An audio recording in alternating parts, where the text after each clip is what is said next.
उज्यालो radio नेटवर्कसँगै उज्यालो online र mobile एप्लिकेशनबाट एकसाथ प्रसारण भइरहेको नेपाल दर्पणमा साथी भोजेन्द्र बस्नेतसँगै अर्जुन पोखरेलको नमस्कार।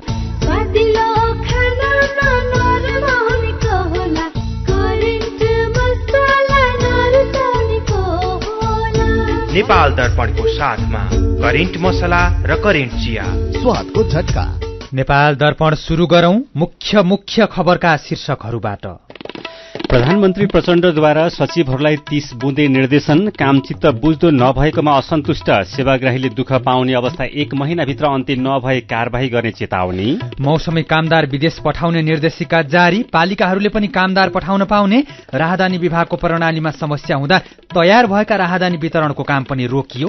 काठमाडौँ उपत्यकाको हावा सबैका लागि अस्वस्थ। गाडीको धुवाँ मुख्य कारण। वातावरण विभागले जाँचमा कडाई गर्दै गाडी मर्मतपछि सुधार हुने गरेको महानिर्देशक घिमिरेको भनाई। प्रदूषण नगर्ने बनाउन सकिन्छ भन्ने जुन हाम्रो मान्यता हो त्यो चाहिँ अहिले देखिन्छ। किनभने 14 गते हामीले 15वटा रिटेस्ट गरेकोमा 15वटा रिटेस्ट चाहिँ पास भएका छन्।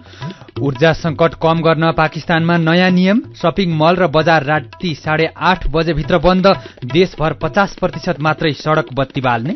र नेपाल प्रिमियर लिगमा आज काठमाडौँ र लुम्बिनी विजयी। खेलाडीले पारिश्रमिक नपाउँदा प्रतियोगिता भद्रगोल।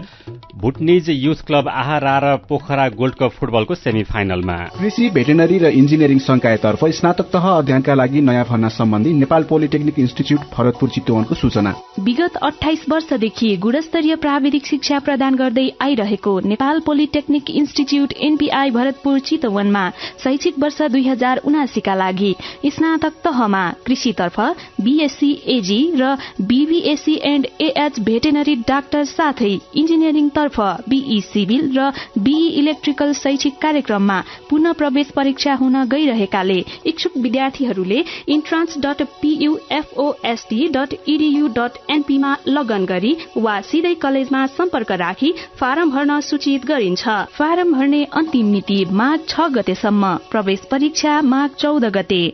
थप जानकारीका लागि Nepal polytechnic institute NPI Bharatpur Chitwan. Phone number 056-596-617 421-261। Mobile 98-550 60-768 98-550 60-769। खुसी कसरी खुसी हुन्छ जब बन्ने छैन कोही। आफ्नो भन्दैमा आफ्नो हुन सम्पर्कमा बस्या खै। सम्पर्कका लागि बलियो आधार नेपाल टेलिकम हो राष्ट्रकै सञ्चार। सम्पर्कको आधार राष्ट्रको सञ्चार। नेपाल टेलिकम राष्ट्रको सञ्चार। नेपाल टेलिकम राष्ट्रको सञ्चार। नेपाल दर्पणमा अब खबरको सिलसिला। प्रधानमन्त्री पुष्पकमल दाहाल प्रचण्डले मन्त्रालयका सचिवहरूलाई जनसरोकार र सार्वजनिक सेवालाई चुस्त दुरुस्त बनाउने विभिन्न विषयमा 30 बुँदे निर्देशन दिनुभएको छ।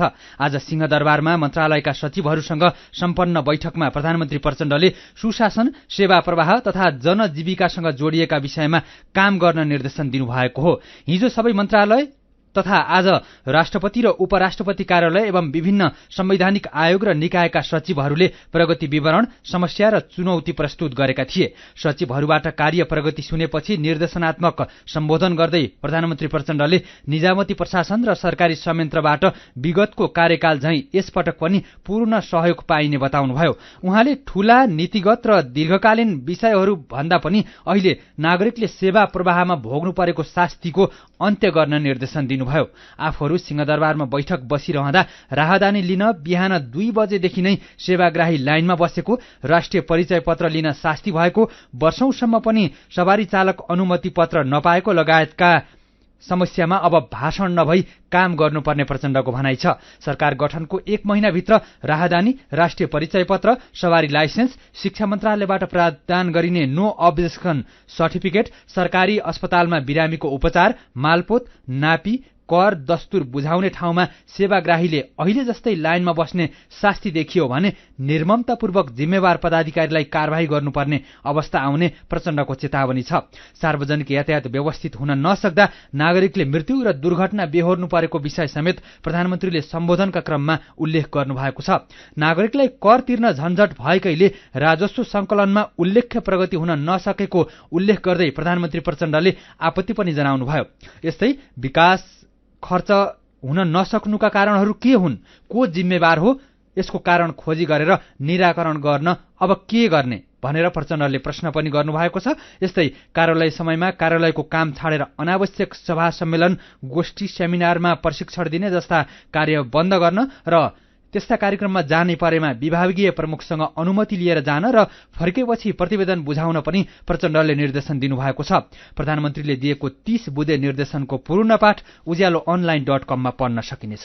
यस्तै प्रधानमन्त्री प्रचण्डले देश विदेशबाट फर्कने नेपाली नागरिकले 2वटा मोबाइल ल्याउन पाउने व्यवस्था गर्न पुनः निर्देशन दिनुभएको छ। गएको शुक्रबार नेपाल दूरसञ्चार प्राधिकरणले MDMS प्रणाली लागू गर्ने क्रममा विरोध भएपछि प्रधानमन्त्री प्रचण्डले विदेशबाट फर्कनेले ल्याएको दोस्रो मोबाइलमा कर नलिन निर्देशन दिनुभएको थियो। तर प्रधानमन्त्रीको निर्देशन विपरीत विमानस्थल भन्सार कार्यालयले एउटा भन्दा बढी मोबाइलमा कर लिएको गुनासो आएपछि प्रधानमन्त्री प्रचण्डले अर्थ मन्त्रालयलाई पुनः निर्देशन दिनुभएको हो।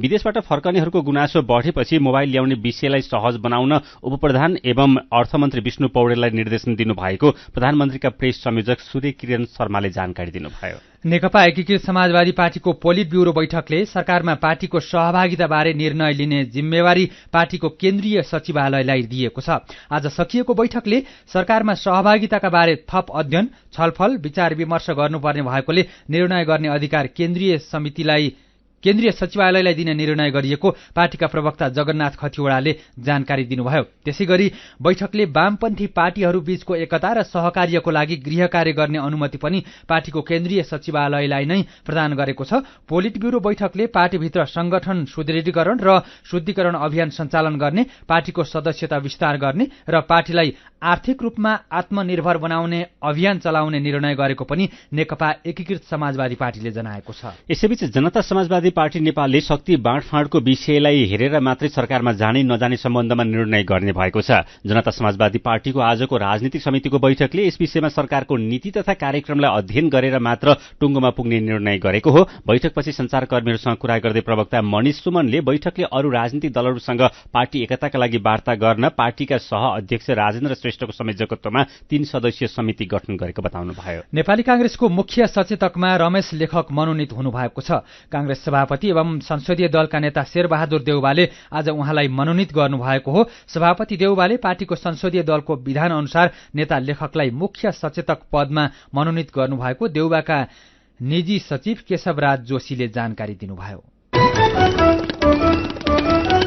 मिटर ब्याजी तथा ठगी विरुद्ध हुन सक्ने कार्यवाहीको लागि सिफारिश गर्न बनेको कार्यदलले कानूनमा सुधार गर्नुपर्ने सुझाव दिएको छ। आज उपप्रधान तथा गृहमन्त्री रवि लामिछानेलाई बुझाएको प्रतिवेदनमा कार्यदलले कानून अभावमा मिटर ब्याजबाट पीड़ित भएकाहरूको समस्या समाधान गर्न जटिल रहेको भन्दै कानूनमा सुधार गर्नुपर्ने सुझाव दिएको हो। अहिले रहेको कानून अन्तर्गत मुलुकी अपराध संहिता 2074 मा मिटर ब्याज असुली गरी ठगी गर्न नहुने भन्ने दफा थप गर्न कार्यदलको सुझाव छ। कार्यदलले यसअघि बुझाएको प्रतिवेदनमा कानूनमा के संशोधन गर्नुपर्ने भन्ने स्पष्ट नभएपछि गृह मन्त्रालयले संशोधनको विषय समेटेर पुनः प्रतिवेदन बुझाउने जिम्मेवारी दिएको थियो। यसअघि मिटर ब्याज पीड़ितहरू काठमाडौँमा आएर लामो समय धरना बसेपछि उनीहरूको समस्या समाधानको लागि सरकारले गृह मन्त्रालयका सहसचिव डाक्टर भीष्म कुमार भूषालको संयोजकत्वमा कार्यदल गठन गरेको थियो। यसैबीच सरकारले मौसमी कामदार विदेश पठाउने कामलाई वैधता दिएको छ। मौसमी कामदार व्यवस्थापन निर्देशिका 2079 जारी गर्दै सरकारले पालिका लगायत सरकारी तहबाटै मौसमी कामदार पठाउन पाउने व्यवस्था गरेको हो। मौसमी कामदारका रूपमा नेपालीहरू विभिन्न तरिकाबाट विदेश जान थालेपछि कानूनी रूपमा नै पठाउने गरी मौसमी कामदार व्यवस्थापन निर्देशिका 2079 ल्याइएको श्रम रोजगार तथा सामाजिक सुरक्षा मन्त्रालयले जनाएको छ। अब पालिकाहरूले पनि श्रम स्वीकृति लिएर मौसमी कामदार विदेश पठाउन पाउनेछन्। पछिल्ला दिनमा बेलायत र क्यानाडामा श्रम स्वीकृति अनुमति बिना मौसमी कामदार जाने क्रम बढेको छ भने केही पालिकाहरूले दक्षिण कोरियामा समेत मौसमी कामदार पठाइरहेका छन्। निर्देशिकामा गन्तव्य देशको सम्बन्धित रोजगारदाता संस्थाले नेपालबाट कामदार छनौट गरी सम्बन्धित देशमा नपुग्दासम्म छनौट भएको कामदारले कुनै शुल्क बुझाउन नपर्ने तथा मौसमी कामदारको अवधि समाप्त भएपछि रोजगारदाताकै खर्चमा स्वदेश फर्काउनु पर्ने उल्लेख गरिएको छ। यसैबीच राहदानी विभागको प्रणालीमा समस्या आएपछि तयार भएको राहदानी वितरण कार्य बन्द भएको छ। अस्ति आइतबारदेखि नै प्रणालीमा समस्या आएपछि राहदानी आवेदनको अवस्था हेर्ने तथा राहदानी वितरण गर्ने काम बन्द भएको विभागका प्रवक्ता दुर्पदा सापकोटाले जानकारी दिनुभयो। अर्को सूचना जारी नहुँदासम्म बनेको राहदानी लिनका लागि नआउन विभागले अनुरोध गरेको छ। समस्या समाधानका लागि काम गरिरहेको भन्दै विभागले प्रणाली पूर्ण रूपमा शुरू हुन केही समय लाग्ने जनाएको छ। तर नयाँ राहदानीका लागि आवेदन दिन भने सकिन्छ। विभागले राहदानीको आवेदनका लागि दिउँसो 3:30 बजे अपोइन्टमेन्ट डेट बुकिङ खुल्ला गर्दै आएको छ। यसअघि नै समय लिइसकेकाहरूलाई भने निर्धारित मिति र समयमा नै विभागमा बायोमेट्रिकका लागि उपस्थित हुन प्रवक्ता सापकोटाले अनुरोध गर्नुभयो। सीधा कुरा प्रश्न विचार यो हो उज्यालो रेडियो नेटवर्क। नेपाल दर्पणमा कुराकानीसँगै खबरको सिलसिला बाँकी नै छ, सुन्दै गर्नुहोला। विदेशबाट आइएमई गरेको पैसा सिधै तपाईको मोबाइलमा लिन मिल्छ। अहिलेको अवस्थामा बाहिर गएर पैसा निकाल्न त्यति सजिलो छैन।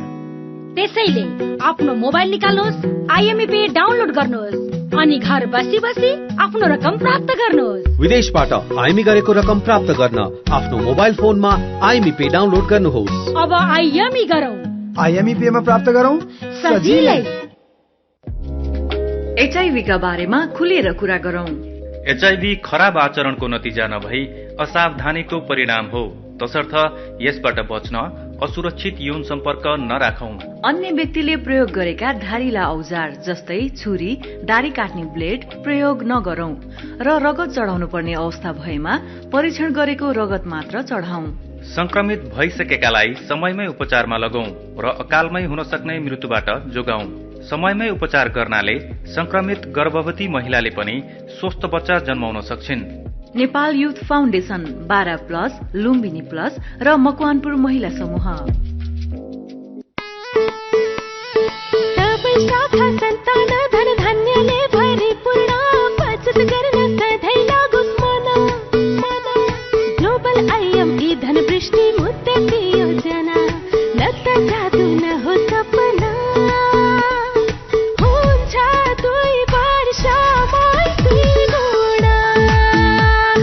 हजुर, ग्लोबल आयामी धनवृष्टि मुद्दती योजना निरन्तर बचत गर्ने बानीलाई प्रोत्साहन गर्दै प्रारम्भिक रकमको 10% त्रैमासिक रूपमा अन्तिम त्रैमास बाहेक जम्मा गर्दा प्रारम्भिक रकमको 2 गुणा 2 वर्षमै प्राप्त गर्न सकिने ग्लोबल आयामी ब्याङ्क, सबैका लागि ब्याङ्क।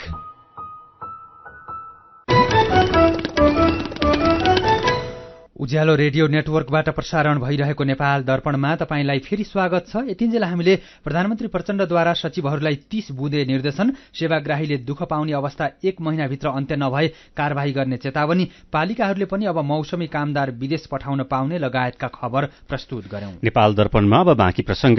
काठमाडौँ उपत्यका सहित देशका धेरै जसो ठाउँमा हावाको प्रदूषण बढेको छ। अहिले तराईका क्षेत्र र काठमाडौँ उपत्यकामा हावाको गुणस्तर अस्वस्थ अवस्थामा रहेको वातावरण विभागले जनाएको छ। अहिले काठमाडौँ उपत्यका सबैजसो प्रदूषण मापन केन्द्रहरूले हावाको गुणस्तर मापन सूचक एक्यूआई 150 भन्दा माथि देखाएका छन्। एक्यूआई 50 सम्म सामान्य, 100 सम्म मध्यम, 150 सम्म संवेदनशील समूहका लागि जोखिमपूर्ण र 150 भन्दा माथि सबैका लागि अस्वस्थ मानिन्छ।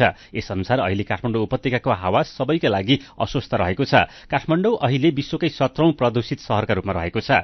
काठमाडौँ उपत्यकामा भइरहेको वायु प्रदूषणको मुख्य कारण गाडीहरूले फ्याँक्ने धुवाँ रहेको पाइएको वातावरण विभागले जनाएको छ। यस्तै इट्टा लगायतका उद्योग धन्दा तथा आगो बाल्दा निस्कने धुवाँ, धुलो र यहाँको भौगोलिक अवस्था पनि प्रदूषणको कारक रहेको छ। हावाको प्रदूषण बढाउनुमा मुख्य कारण रहेको गाडीको धुवाँ नियन्त्रणका लागि वातावरण विभागले सड़कमै गएर गाडीको प्रदूषण जाँच थालेको छ। जाँचका क्रममा एक पटक प्रदूषण फेल भएका गाडी मर्मत गरी फेरि जाँचका लागि आउँदा के कस्ता अवस्थामा रहने गरेका छन् भनेर साथी मदन पौड्यालले वातावरण विभागका महानिर्देशक नमराज घिमिरेलाई सोध्नु भएको छ। छड्के चेकजाँच चाहिँ मंसिरको 16 गतेबाट सुरु गरे हो, तर मंसिर महिनाभरि चाहिँ पहिलो पटकलाई हामीले बनाउनको लागि समय दिएर जरिवाना गरेका थिएन। पुस 1 गतेबाट चाहिँ जरिवाना गर्दै गरेका छौँ हामीले, हैन। अहिलेसम्म 400 भन्दा बढी भेहिकलको टेस्ट गरिसक्यौं। क्रमिक रूपमा रिटेस्टमा आउँदाखेरि भेहिकलहरू चाहिँ फेल हुने दर चाहिँ एकदमै घट्दै गएको छ। भनेको मतलब चाहिँ छड्के चेक जाँचले अहिले हाम्रो अपेक्षित नतिजा दिइरहेको छ। गाडीहरूलाई बनाएर ल्यायो भनेदेखि चाहिँ प्रदूषण चाहिँ नगर्ने बनाउन सकिन्छ भन्ने जुन हाम्रो चाहिँ एजम्सन हो, हाम्रो मान्यता हो, त्यो चाहिँ अहिले देखिन्छ। किनभने 14 गते हामीले 15वटा रिटेस्ट गरेकोमा 15वटा रिटेस्ट चाहिँ पास भएका छन्। त्यसले गर्दाखेरि चाहिँ त्यस्तै 13 गते हामीले चाहिँ 3वटा रिटेस्ट गरेकोमा 3टै पास भएका छन्। त्यस्तै 12 गते पनि हामीले 3वटा रिटेस्ट गरेकोमा 3टै पास भएका छन्। यसरी रिटेस्टमा आउने भेहिकल जति चाहिँ सबै पास भएको देखिन्छ होइन। अब एकाध छोडेर त्यसले गर्दाखेरि चाहिँ सवारी साधन मर्मत गरेर चाहिँ के भनेदेखि चाहिँ यो चाहिँ प्रदूषण घटाउन सकिन्छ, सवारी साधनबाट हुने प्रदूषण घटाउन सकिन्छ भन्ने चाहिँ हाम्रो देखिएको छ। अहिले हाम्रो सेड्युलै छ, हामी हप्ताको 2 दिन फिल्डमा टेस्ट गर्छौँ, 1 दिन रिटेस्टको लागि समय दिन्छौँ। रिटेस्टको लागि चाहिँ हामी वातावरण विभागमै बोलाउँछौँ। पहिलो पटक फेल भएकाहरू चाहिँ लाई हामी 5,000 जरिवाना गर्छौँ। जरिवाना सँगसँगै पहिलेदेखि भन्दै आएको हामी कागजपत्र नियन्त्रणमा लिन्छौँ र बनाएर रिटेस्ट गरेर पास भएपछि मात्रै उनीहरूलाई चाहिँ हामी कागजपत्र फिर्ता दिन्छौँ। हो, यो अभियानमा चाहिँ पटक पटक फेल भएको पाइयो अथवा अटेरी गरेको पाइयो भने चाहिँ के हुन्छ? त्यस्तो छैन, पटक पटक फेल भन्ने छैन। रिटेस्टमा आउँदाखेरि एकाध मात्रै फेल भएको छ होइन, तर पटकैमा अहिलेसम्म कोही परेको छैन। तर अब यसको अर्थ यो हो कि चाहिँ एकपटक टेस्ट गराएपछि सधैँलाई भयो भन्ने होइन। यो सधैँ आफ्नो भेहिकल कन्डिसनमा राखेर चलाउनुहोस् भन्ने हुनाले नै हामीले चाहिँ स्टिकरको डेट होइन कि हामीले रियलमा फिल्डमै भेहिकल चाहिँ पास हुनुपर्छ भन्ने हाम्रो भनाइ छ। टेक्निकल कुरामा टेक्निकल्ली नै जवाफ हुन्छ। जरिवाना बढी भन्दा पनि जरिवानै नतिर्नुहोस् भन्ने हाम्रो भनाइ हो। अब जरिवाना नतिर्नलाई गाडी चाहिँ मर्मत गरेर राम्रो कन्डिसनमा राख्नु पर्यो। राम्रो कन्डिसनमा भयो भने त जरिवानै लाग्दैन, त्यसैले जरिवाना घटिलो बढी भन्ने कुरा भएन भन्ने हिसाबले मैले कुरा गरेको छु। हाम्रो गाडी कन्डिसनमा हुँदैन, त्यसैले जरिवाना कम तिरेर हामीलाई चाहिँ त्यसै गरेर चलाउन दिनुहोस् भन्ने किसिमको कुरालाई चाहिँ हामीले अब स्वीकार्दैनौँ। गाडी कन्डिसनमा हुनुपर्छ भनेको यो अब अहिले चाहिँ काठमाडौँ उपत्यकाभित्र हो कि मातहतका निकायले बाहिर पनि यसै गरी? अहिलेलाई सम्बन्धित स्थानीय तहहरूलाई नै यो गर्नको लागि भनेका छौँ, तर सम्बन्धित स्थानीय तहहरूसँग यो टेक्निकल चाहिँ क्षमता नभएको हुनाले उहाँहरूले अहिले यो गर्न सक्नुहुन्न। र यो हाम्रो उसले चाहिँ घट्दै आएको देखिया छ। जस्तै तपाईँ पहिलो दिनमा हाम्रो 70% भेहिकलहरू फेल भएको थियो भनेदेखि 16-17 गतेको हेर्नु हो भनेदेखि 18% मात्रै भेहिकलहरू फेल भएका छन् के। घट्दो क्रममै छ, बढेको छैन। त्यसले गर्दाखेरि हामी चाहिँ यो पोल्युसन टेस्ट चाहिँ रेगुलर गर्छौँ र हाम्रो उद्देश्य भनेको सवारी साधनहरू राम्रो कन्डिसनमा राखेर चलाउनुहोस् भन्ने हो। अब त्यो कुरालाई हामी हाम्रो क्षमताले भ्याएसम्म गरिराखेका छौँ, गर्छौँ। उहाँ हुनुहुन्थ्यो वातावरण विभागका महानिर्देशक नमराज घिमिरे। फेरि पनि खबरकै सिलसिला, अत्यधिक जाडोका कारण मध्य प्रदेशका विद्यालयहरू धमाधम बन्द हुन थालेका छन्।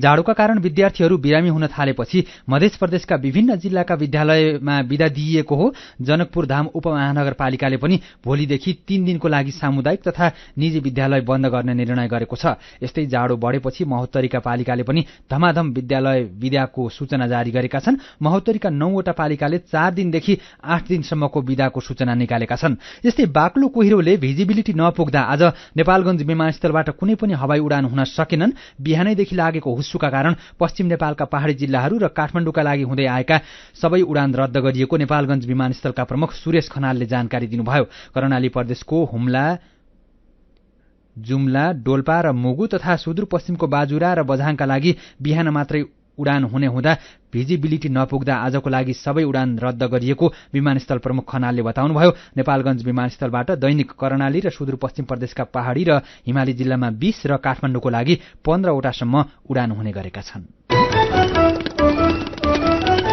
नेपालको दोस्रो सुरुङ मार्ग सिद्ध बाबा सुरुङ मार्गको डिजाइन सकिएर स्वीकृतिको तयारी अघि बढेको छ। सिद्धार्थ राजमार्ग अन्तर्गतको सबैभन्दा जोखिम खण्ड अन्तर्गतको सिद्ध बाबामा सुरुङको डिजाइन सकाएर प्रतिवेदन बुझाएको गुणस्तर अनुसन्धान तथा विकास केन्द्रले जनाएको छ। केन्द्रका सिनियर डिभिजनल इन्जिनियर सौरभ वज्राचार्यले गएको हप्ता डिजाइन बुझाएको र अहिले समीक्षाको काम भइरहेको बताउनुभयो। केन्द्रका अनुसार निर्माण व्यवसायी र विदेशी स्वतन्त्र जाँच गर्ने व्यक्तिसँग यसमा छलफल हुनेछ। आउने हप्ता कम्पनीसँग परामर्श बैठक हुने र केही परिवर्तन गर्नु नपरे डिजाइन अनुसार निर्माण अघि बढ्ने उहाँको भनाइ छ। योजना निर्माणको जिम्मेवारी चाइना स्टेट इन्जिनियरिङ कन्स्ट्रक्सन कर्पोरेसनले पाएको छ। यही कम्पनीले अहिले नारायणघाट बुटौल सडक खण्डमा काम गरिरहेको छ। गएको वर्ष भएको ठेक्काको निर्माण अवधि 4 वर्षको हुनेछ।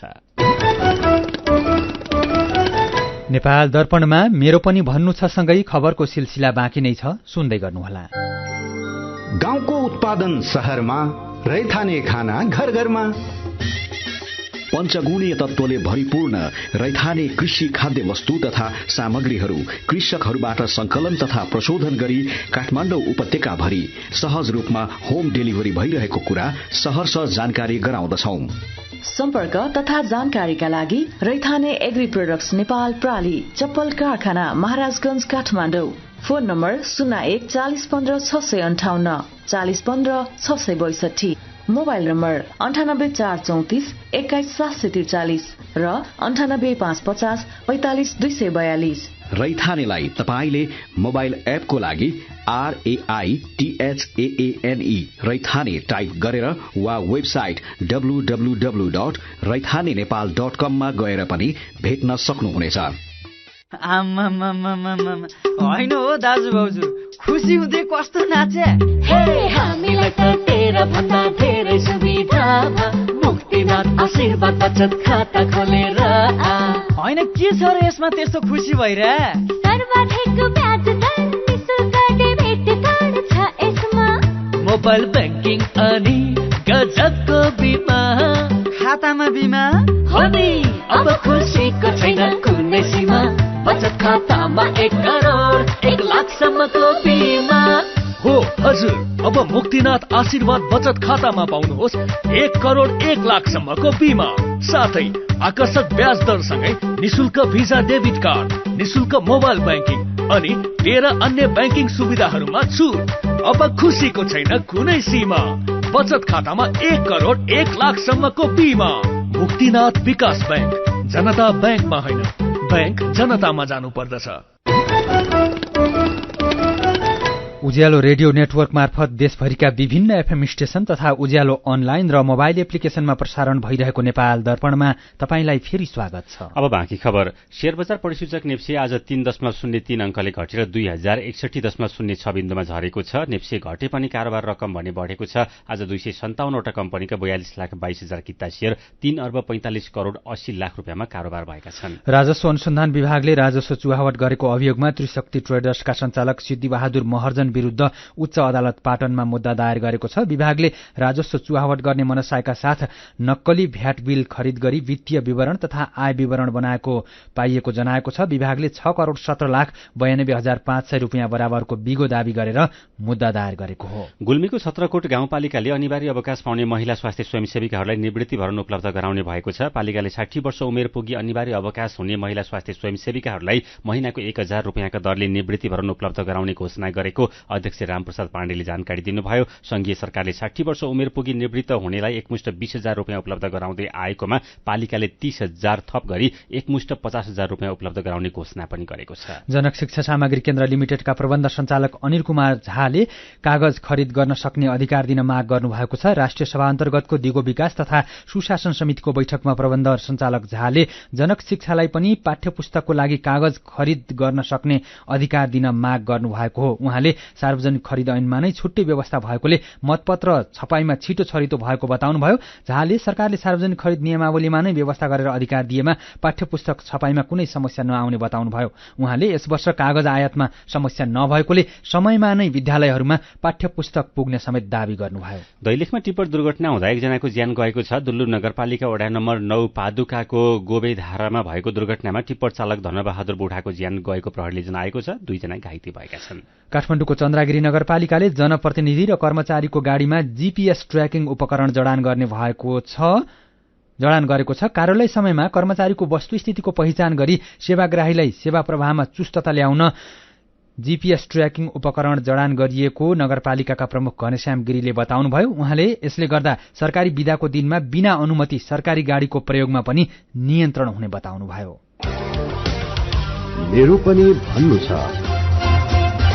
उपप्रधानमन्त्री एवं भौतिक पूर्वाधार मन्त्री नारायण काजी श्रेष्ठले समयमा नै कार्यालय नपुग्ने कर्मचारीको तलब काट्ने चेतावनी दिएको खबरमा विनोद श्रेष्ठको प्रतिक्रिया छ।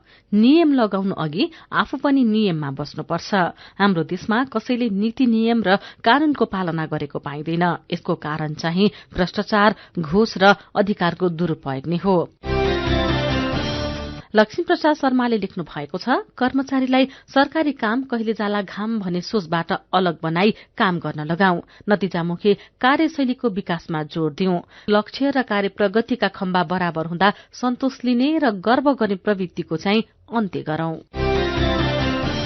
नन्दकिशोर अधिकारी सुझाव दिँदै लेख्नुहुन्छ, कार्यालयमा समयमा नपुग्ने भन्दा पनि आफ्नो जिम्मेवारी पूरा नगर्नेलाई कार्यवाही गरौं। राजेन्द्र काफले पनि हाजिरी भन्दा पनि प्रतिफल हेर्न सुझाव दिनुहुन्छ। उहाँले लेख्नु भएको छ, प्रतिफललाई कर्मचारीको वृत्ति विकाससँग जोड्नुहोस् र उनीहरूलाई निर्भयपूर्वक काम गर्ने वातावरण सिर्जना गरिदिनुहोस्, त्यति भएपछि परिवर्तन सम्भव छ। प्रकाश कुमार श्रेष्ठ लेख्नुहुन्छ, समयमा नै काम सम्पन्न नगर्ने निर्माण व्यवसायीलाई चाहिँ कारवाही गर्न पाए हुने। अनि प्रत्येक लोहनीको प्रतिक्रिया छ, सकारात्मक सोचौं न, सधैँ नकारात्मक टीका टिप्पणी गरेर हुँदैन। कसैले राम्रो कामको थालनी गरेको छ भने उसलाई प्रोत्साहन दिने गरौं। विचारका लागि तपाईलाई धन्यवाद। मेरो पनि भन्नु छ। मेरो पनि भन्नु छ प्रस्तुत गर्दै हुनुहुन्थ्यो साथी दिपा तिमल सिन्हा। नेपाल दर्पणमा अब विदेशको खबर। पाकिस्तानमा ऊर्जा संकट कम गर्न भन्दै पाकिस्तानले नयाँ नियम बनाएको छ। पाकिस्तानका मन्त्री ख्वाजा आसिफले अब सबै शपिङ मल र बजारलाई रातिको 8:30 बजेसम्म मात्रै खोल्न दिने बताउनु भएको बीबीसी हिन्दीले जनाएको छ। यस्तै पार्टी प्यालेसहरू पनि राति 10 बजेभित्र बन्द गर्नुपर्नेछ। ऊर्जा र आर्थिक संकटलाई ध्यानमा राखेर नागरिकले अब आफ्नो जीवनशैली परिवर्तन गर्नुपर्ने मन्त्री आसिफले बताउनु भएको छ। यस्तै सबै सरकारी कार्यालयमा 30% विद्युत खपत घटाउन प्रधानमन्त्रीले निर्देशन दिएको पनि उहाँले बताउनु भएको छ। पाकिस्तानले अब देशभर 50% मात्रै सड़क बत्ती बाल्ने र ब्याट्रीबाट चल्ने मोटरसाइकलमा जोड़ दिने बताएको छ। यस्तै आउँदो साउनदेखि बढी विद्युत खपत गर्ने पंखा उत्पादन बन्द गर्ने पनि मन्त्री आसिफले बताउनु भएको छ। नयाँ उपायबाट वार्षिक $27 करोड बचत हुने विश्वास गरिएको छ। पाकिस्तानले ऊर्जासँगै गम्भीर आर्थिक संकटको सामना गरिरहेको छ। पाकिस्तानको विदेशी मुद्रा सञ्चित $7 अर्ब भन्दा कम भएको छ। यसले पाकिस्तानलाई जम्मा 2 महिनाको आयात मात्रै धान्न सक्छ।